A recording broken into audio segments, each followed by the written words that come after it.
Assalamu alaikum wa rahmatullahi wa barakatuh. I'd like to talk for a minute about my old friends, the United Arab Emirates.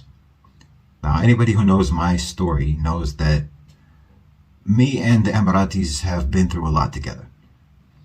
And it's fair to say that I have had mixed emotions about the UAE, but I have to give it to them. They are absolutely playing the economic, political, geostrategic game better than any of us thought they could. Better than any of us thought they were doing. And they've been doing it for a long time. Discreetly, subtly, absolutely masterfully. The combined sovereign wealth funds of the UAE are roughly equivalent to the assets controlled by the sovereign wealth fund of China, which is the largest in the world. And it's just under $1 trillion. So this is a country that by GDP ranking is something around 32nd largest economy by GDP, the UAE. And they have under their control assets equal to the second largest economy in the world by GDP, which is China. That's the UAE being able to mobilize the same assets as a country roughly 140 times their size by population. And they have discovered that they can use that money to buy a tremendous amount of influence and control around the world. And you can say it's oil money, right? But Dubai, oil money is only roughly 30% of their GDP. So they have successfully diversified their economy remarkably well. If you take something like DP World, the multinational logistics company in the UAE, they manage something like 70 to 80 ports around the world in maybe like 40 countries, 6 continents. So they have made the UAE a key actor in global supply chains, as well as in maritime security, in very strategic regions. They also have spent, over the course of 2 years, from the year 2020 and 2021, the UAE spent like $64 million on lobbying in Washington. That's actually more money than China spends on lobbying. The UAE is outspending China on buying influence in Washington, D.C. They've hired something like 25 different lobbying and PR firms to present their case to lawmakers, to politicians, and they spent over $1.5 million on direct political contributions to politicians. About $500,000 of that went to Congress members. They've also used those same PR firms and lobbying firms to push their narrative about the UAE in mainstream media outlets in the US, like the New York Times, like Forbes, like the Wall Street Journal. They are controlling their image globally. Despite the fact that, let's be honest, it's an autocratic dictatorship. There is severe restrictions on rights and freedom in the UAE. There is significant abuse, torture by police, by security forces. There is severe repression. It's not significantly or qualitatively different from China or North Korea. But does anyone think of the UAE like that? The UAE has become, in most people's minds, Dubai, the Burj Khalifa, Burj Al Arab, Jumeirah, the Palm, Atlantis. And, there's MMA fights, there's the UFC. It has a very positive image. It's where people want to go for holidays, where people want to go for vacation. And it's a huge center for investment and trade. Just in the first quarter or the first couple of quarters of this year, UAE trade, global trade, went up like 19% from last year. A lot of Muslims think that the UAE capitulated in signing the Abraham Accords. No, the UAE was pushing for it. The UAE wanted to do that because as a result of the Abraham Accords, one of the things that they were able to do through their lobbyists in pushing the terms of the agreement for the Abraham Accords, they were able to get the UAE approved for purchasing advanced weapons technology that had not been allowed to be purchased by any Arab country, because they had this idea of Israel has to always have a technological advantage over its neighbors. So there was advanced weapons technology that nobody was allowed to buy. The UAE bought it on the back of the Abraham Accords.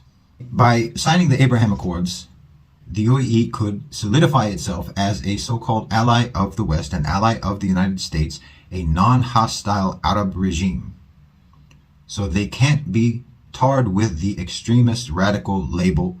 It's impossible to call the UAE that because they initiated a peace agreement with Israel and they brought others with them.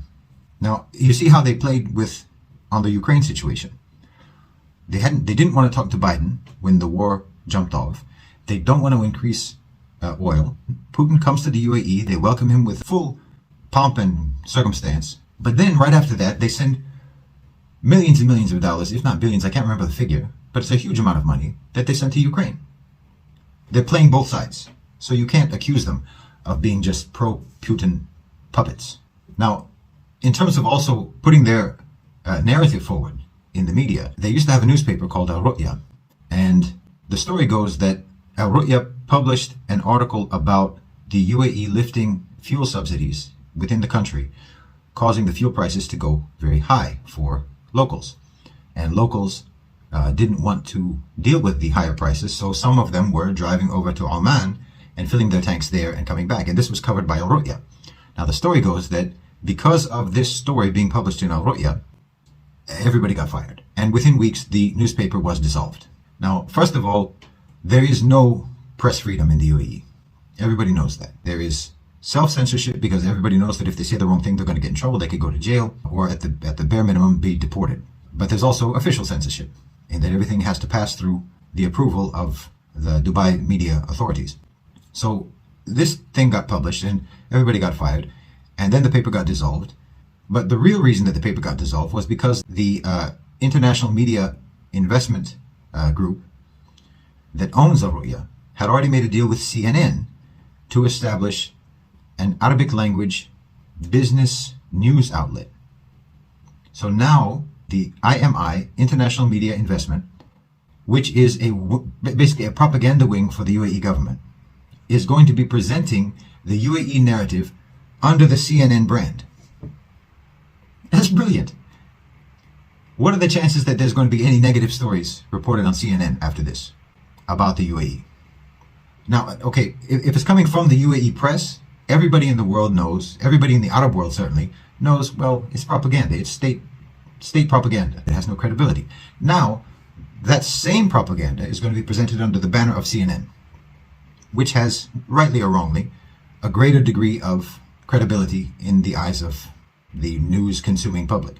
Again, rightly or wrongly. But it certainly has a better reputation than state-run, state-controlled media in the United Arab Emirates. So now the UAE is going to be able to present their narrative to the world as objective truth under the banner of the largest media organization on earth. This is absolutely brilliant. They're becoming an incredibly powerful country, far disproportionate to their actual size. Despite whatever my own background and personal experiences are with the UAE, some are good, some are dreadful. But I have to believe that this ultimately is good for Muslims. Because look, they are behaving and they are acting and they're conducting themselves with autonomy. They know what they're trying to do and they're doing it. And they are taking every necessary, careful, cunning, savvy measure to ensure that there can't be any blowback. To ensure that the United States is not going to be in a position or have a motive to punish them. Because they've got too many legislators on the payroll. They've got too many congressmen on the payroll. It's too lucrative, the relationship that they've built with the UAE, because the UAE has so much money and they're willing to spend it. They're willing to spend it to get their way, and in order for them to get their way, they can also make you happy. You know, if you're a congressman, if you're a senator, if you're an editor at a major newspaper, the UAE will make you happy. Just don't rock the boat. Go along with what we say, and you're going to have a happy life. You know, Saddam Hussein didn't do that. Gaddafi didn't do that. Assad didn't do that. Mubarak didn't do that. Saleh in Yemen didn't do that. He couldn't anyway. But the UAE has the money, and they're splashing it around, and they're making sure that everybody who needs to be happy is happy, and in return for that, the UAE gets to do what they want. They get to build their power and their sphere of influence, and ultimately I have to believe that that's going to be good for the Muslims. Just from the perspective of political savvy, it's really brilliant. May Allah guide them, may Allah guide their rulers, and make the success of the UAE a platform for the success of the Ummah globally. Allahumma ameen. Yallah. Jazakallah khair. Assalamu alaikum.